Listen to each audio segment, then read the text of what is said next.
Welcome back to episode 2 of All the Mods 9. This is a modded survival, and I'm going to start this one off by making some blue backpacks. 2 of them, one light blue, one a little bit darker, and that is for exploring. On with that blue theme, I hit the ocean and eventually hit a jungle. In this jungle, I honestly just went to get some jungle logs, some cocoa beans, and then called it quits there and kept moving. Later on, I was able to find some coal, which ended up being a rare resource for me in this early game. Also, Starbuckle, whatever that means. I killed him. And eventually I found a volcano. I feel like that's pretty rare, but I don't know, it's pretty cool. And then I also found this weird beacon light, and I thought for sure I'd find a beacon with a bunch of blocks of iron or something. And it was this environmental accumulator that I didn't even mine. It was just weird.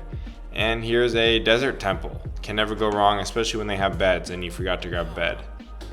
So, come to find out, all of these villages I'm going to come across in this episode have way too much loot. It's not overpowered or anything, it's just every single house has these loot chests full of loot. Every single one of them. It's crazy.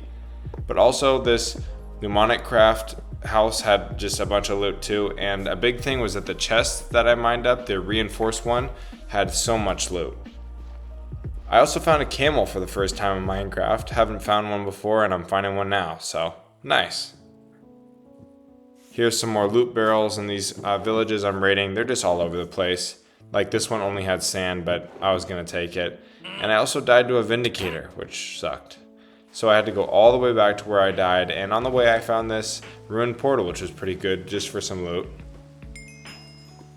And after the ruined portal, I got revenge on the Vindicator there, and then grabbed my grave with this great gravestone mod that they have. I came across this Applied Energistics 2 crater thing, and come to find out it had all 4 of the whatever you call it, inscribers that I need to actually use the mod. And I like this lush desert biome a lot. I came across another village. This is probably number 4 or 5 by now, and the floors in this one had lapis in them, so I took advantage of that. And then also just came across more and more loot chests. Some of them had emeralds, which was useful. A lot of them had these scrolls, which I still don't even understand, but I know they give me some good stuff sometimes. And yeah, that's been just about it. I've been doing all kinds of stuff. One time I came across this village with a waystone, and I accidentally hit a villager, and you guys can guess how that one went. Later on, I found this desert temple, but it was made out of stone bricks, and it was in a rainforest. Yeah, bad news. I couldn't even get anywhere with those silverfish. Here's some more enchantment books, and you guys get the gist of it. I am just getting so many chests and so much loot from all of these villages. I have backpacks and reinforced chests and all kinds of stuff to hopefully store it and bring it home. One thing I was getting was voodoo dolls, and I don't even know what that means or what mod it's from, but kind of creepy, and yeah, I'm going to definitely have to test those out in the future. So when I got back to my base, finally, after all this time dying and getting my stuff again, I was able to craft an oak iron chest, which is just an iron chest, and it's from this sophisticated storage mod. And I was able to put so much loot in there, and eventually when I have enough iron, I will do it to my whole place. Then I went caving.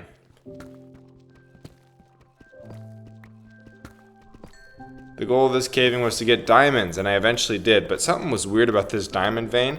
It just kept going. It literally didn't end, and I knew it wasn't kind of a vanilla strain because I thought those only went to about 8. So by the time I got to the end of this strain, guess how many diamonds? 10 of them. 10 of those babies. Nice to look at. And when I got back, I had this knowledge of death coupon thing, so used up all those points, my Coles cache, and cashed those in. And then I also harvested all that wheat that I planted in the last episode. Then I went back to caving, this time with a diamond pickaxe in hopes of getting some obsidian. I found this big cave and I was so excited because I thought those were diamonds. Get over to them, they were prosperity ore or whatever. Shut up, mystical agriculture. And I was pretty mad about it.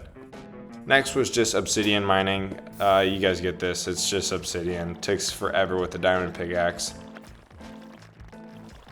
When I got back to my place, I was able to make a portal and lit it up with flint and steel, but not before I made an enchantment table. But then I realized how much XP I'd actually been losing, even with mods that kind of helped me retain my XP. So I did see that Fortune 3 was the level 30 enchantment, So I knew right away that my goal was to go to the Nether and just get as much XP as possible so I could get that Fortune 3 before anything happens to it. This was done mostly by killing piglins and mining gold and nether quartz. There's so much new stuff in the Nether, I can't even begin to explore it or think about it. So I just went back home and finally cashed in on my Fortune 3, and I got a pretty good enchant with Efficiency 4 to accompaniment. That's going to be it for this episode. Thanks for watching, and hopefully you look forward to some more in the future.